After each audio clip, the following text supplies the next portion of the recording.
భారతదేశ చరిత్రలో ఇప్పటిదాకా ఎప్పుడు జరిగిన అతిపెద్ద స్కామ్ ఏదైనా ఉంది అంటే అది గత 5 ఏళ్లలో ఏపీలో జరిగిన లిక్కర్ స్కామ్. ప్రభుత్వమే మద్యం షాపులను నడిపించే విధానాన్ని తెచ్చి జగన్ రెడ్డి ఈ కుంభకోణానికైతే తెరతీశారు. సంవత్సరానికి 25,000 కోట్ల అమ్మకాలు, 5 ఏళ్లలో 1,25,000 కోట్ల అమ్మకాలు. ఇందులో 5% మాత్రమే డిజిటల్ లావాదేవీలు, అంటే సుమారుగా 6,250 కోట్లు. అంటే గత 5 ఏళ్లలో 1,18,750 కోట్ల రూపాయలు క్యాష్ రూపంలో ప్రభుత్వానికి వచ్చింది. ఈ క్యాష్ లావాదేవీలకు ఇప్పటిదాకా లెక్కాపత్రం లేదు.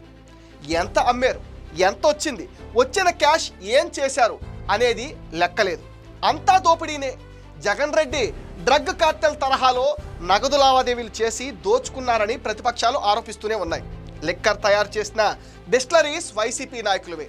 డిస్టిలరీకి ఇండెంట్ పెట్టేది వైసీపీ ప్రభుత్వంలోని వైసీపీ మనుషులు.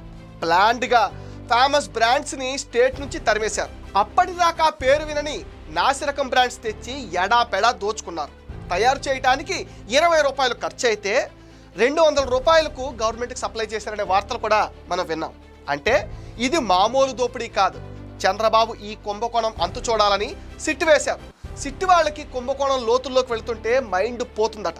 ఎక్సైజ్ శాఖ మాజీ ఎండి వాసుదేవ్ రెడ్డి, బోవరీస్లో పనిచేసిన సత్యప్రసాద్లు అప్రూవర్లుగా మారడంతో ఈ లిక్కర్ స్కామ్లో అసలు నిందితుల భాగోతం బయటపడుతుంది. చక్రం తిప్పింది ముఖ్యంగా 3 వ్యక్తులు. వాళ్లే కసిరెడ్డి రాజశేఖర్ రెడ్డి, మిథున్ రెడ్డి, విజయసాయి రెడ్డి. ముఖ్యంగా మిథున్ రెడ్డి ద్వారా ఈ డబ్బంతా తాడేపల్లి ప్యాలెస్కి చేరిందని సిట్ అధికారులు ప్రాథమికంగా నిర్ధారణకు రావడం జరిగింది. అక్కడ నుంచి ఆ డబ్బును వివిధ దేశాలకు, ఇండియాలోని వివిధ రాష్ట్రాల్లోని వ్యాపార సంస్థల్లో పెట్టుబడులు పెట్టారని కూడా ఒక ప్రచారం జరుగుతుంది. ఈ మూలాలను కూడా సిట్ వెలికి తీస్తుంది అంటున్నారు. మొన్న మధ్య టీడీపీ ఎంపీ లావు కృష్ణదేవరాయలు డబ్బులు విదేశాలకు పంపుతున్నారు అనే విషయాన్ని పార్లమెంట్లో ప్రస్తావించారు.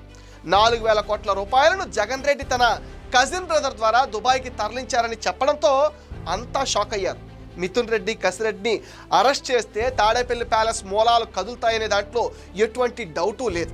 ఇటీవల కాలం కాకినాడ పోర్టు కేసులో సిఐడి విచారణకు వచ్చిన విజయసాయి రెడ్డి కూడా ఈ మద్యం స్కామ్ అంతా కసిరెడ్డి రాజశేఖర రెడ్డి కనుసంధానంలో జరిగిందని చెప్పేశారు.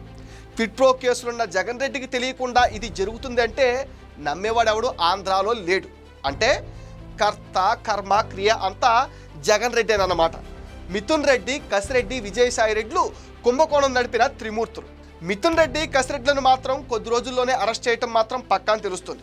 అప్పుడు మిగిలేది లిక్కర్ స్కామ్లోని అసలైన సూత్రధారి బిగ్ బాస్ జగన్ రెడ్డే.